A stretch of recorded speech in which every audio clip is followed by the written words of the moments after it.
Hello everyone, welcome to chemistry class. I am Amit Kumar. Today we will discuss about equilibrium. ठीक है, तो equilibrium के अंदर क्या इंपॉर्टेंट चीज़ें हैं, ये चीज़ें हम वन बाय वन डिस्कस करेंगे. ठीक है, तो सबसे पहले इसका डेफिनेशन आपको पता होना चाहिए. डेफिनेशन क्या है? The state of A system in which the concentration of reactant and the concentration of the product do not change with time, यानी टाइम के अकॉर्डिंग चेंज भी नहीं होना चाहिए. And the system does not display any further change in property. ठीक है, तो इसका मीनिंग क्या है कि जब आपके पास कोई भी रिएक्शन जब प्रोसीड होगी तो रिएक्टेंट की कॉन्सेंट्रेशन और प्रोडक्ट की कॉन्सेंट्रेशन अगर कभी भी चेंज नहीं होगी तो वो आपके पास कंडीशन क्या कहलाएगी? इक्विलिब्रियम. ठीक है, या उसी को आप बोलते हैं स्टेट ऑफ इक्विलिब्रियम. जैसे इसको अलग तरीके से अगर आपको समझना है तो सिंपल सा क्या होता है? Rate of reactants equal to, आप इसके अंदर समझ सकते हैं रेट ऑफ प्रोडक्ट क्या है. तो रेट ऑफ रिएक्टेंट और रेट ऑफ प्रोडक्ट जब कभी भी इक्वल आएगा तो वो कंडीशन आपके पास क्या बनती है? इक्विलिब्रियम. जिसमें अगर नोटेशन की बात मैं करूं तो रेट ऑफ रिएक्टेंट, जिसको आप यहां पर जो है RF के नाम से जानते हैं, और ये क्या होगा? R. यानी इसका जो सेकेंडरी नेम होता है रेट ऑफ रिएक्टेंट, यानी rate of forward reaction, rate of forward reaction, और इसको आप बोलते हैं rate of backward reaction.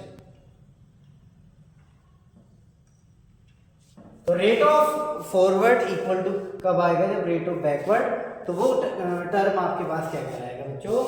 Equilibrium. ठीक है, अब इसके भी काफ़ी टाइप्स हैं जिसके अंदर स्पेशली आपको दो पढ़ने. कौन कौन से? अब ये जो टाइप्स हैं ये बेस्ड ऑन आपके क्या होते हैं, जैसे फिजिकल प्रॉपर्टी और केमिकल प्रॉपर्टी आप पढ़ते हैं, तो वैसे यहाँ पर भी आपके पास फिजिकल इक्विलिब्रियम क्या होता है और केमिकल इक्विलिब्रियम. ठीक है, तो आइए इनके बारे में वन बाय वन डिस्कस करते हैं.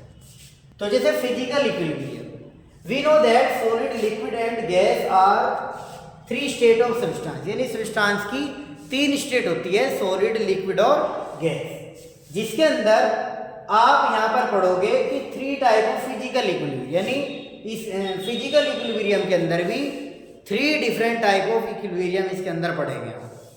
जैसे यहां पर जो कैटेगराइज किया हुआ है सॉलिड लिक्विड, लिक्विड गैस और सॉलिड गैस, यानी आपके पास जो सॉलिड सब्सटेंस होगा वो लिक्विड के अंदर अगर कन्वर्ट होगा तो, या फिर लिक्विड सब्सटेंस सॉलिड के अंदर कन्वर्ट होगा तो वो आपके पास बनता है सॉलिड टू लिक्विड इक्विलिब्रियम या लिक्विड टू सॉलिड इक्विलिब्रियम. जैसे इसका एग्जांपल अगर आप समझोगे तो आपके फ्रीज के अंदर क्या होता है? आइस, जिसका फॉर्मूला था H2, और फेस कौन सी होगी? H2 की सॉलिड, इसलिए मैंने ऐसे लिख दिया यहाँ. फिर H2O घर पे आप यूज करते हैं वाटर जो लिक्विड है. तो अगर आप इसको ऑब्जर्व करोगे तो आइस वाटर में और वाटर आइस में इजीली वे में कन्वर्ट हो जाता है.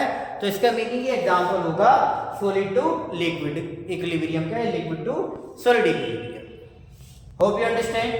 अच्छा, इसके अंदर मैं ये भी बता दूं आपको, जब सॉलिड से लिक्विड कोई भी सब्सटेंस होता है तो उसको बोलते हैं मेल्टिंग, और जब लिक्विड से सॉलिड आपके पास जाएगा तो इसको बोलते हैं फ्रीजिंग. लिक्विड से गैस, जैसे फॉर एग्जांपल H2 आपने लिक्विड लिया और H2O के आपने गैस बनाई, तो आपके पास जब H2O लिक्विड था तो आप इसको क्या नाम देते हैं? वाटर.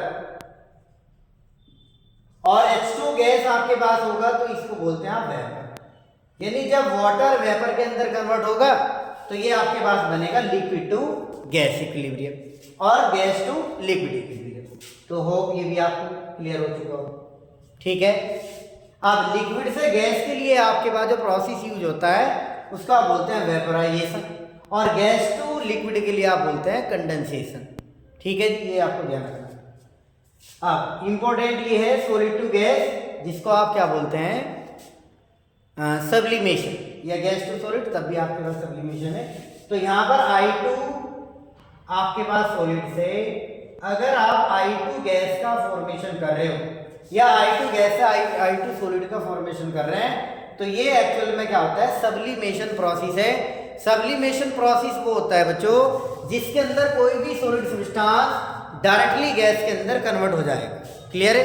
तो आपको ये बिल्कुल अच्छे से क्लियर हो चुका होगा फिजिकल इक्विलिब्रियम। ठीक है, साथ ही साथ मैं आपको इसके अंदर अगर डिस्कस कराऊं तो केमिकल इक्विलिब्रियम के बारे में भी डिस्कस कर लेते हैं। केमिकल इक्विलिब्रियम, अब इसके अंदर मैं आपको बता देता हूं फिजिकल इक्विलिब्रियम और केमिकल इक्विलिब्रियम में आप कैसे डिफरेंस निकाल सकते हैं। जहां पर भी आपके पास फॉर्मूला चेंज नहीं होगा वो नॉर्मली आपके पास क्या होता है, फिजिकल इक्विलिब्रियम, और जहां पर फॉर्मूला चेंज आ जाएगा वो आपके पास केमिकल इक्विलिब्रियम है। जैसे फॉर एग्जांपल CaCO3 आपके पास सॉलिड होता है, जब आप इसको हीट करोगे अंडर हीटिंग कंडीशन तो आपके पास बनता है CO सॉलिड और CO2 गैस। तो बच्चों आपके पास यहाँ पर देखो CaCO3 आपके पास सॉलिड सब्सटेंस है और ये दो अलग अलग फॉर्मूले में कन्वर्ट हुआ। तो जब भी आपको ऐसा लग रहा है कि केमिकल रिएक्शन की हेल्प से आपका फॉर्मूला चेंज हो रहा है तो वो आपके पास क्या आ जाएगा, केमिकल इक्विलिब्रियम। तो hope you understand definition and types of equilibrium. So अब नेक्स्ट वीडियो में मिलते हैं, इससे आगे के पार्ट को कवर करेंगे। ठीक है, इसी के साथ थैंक यू।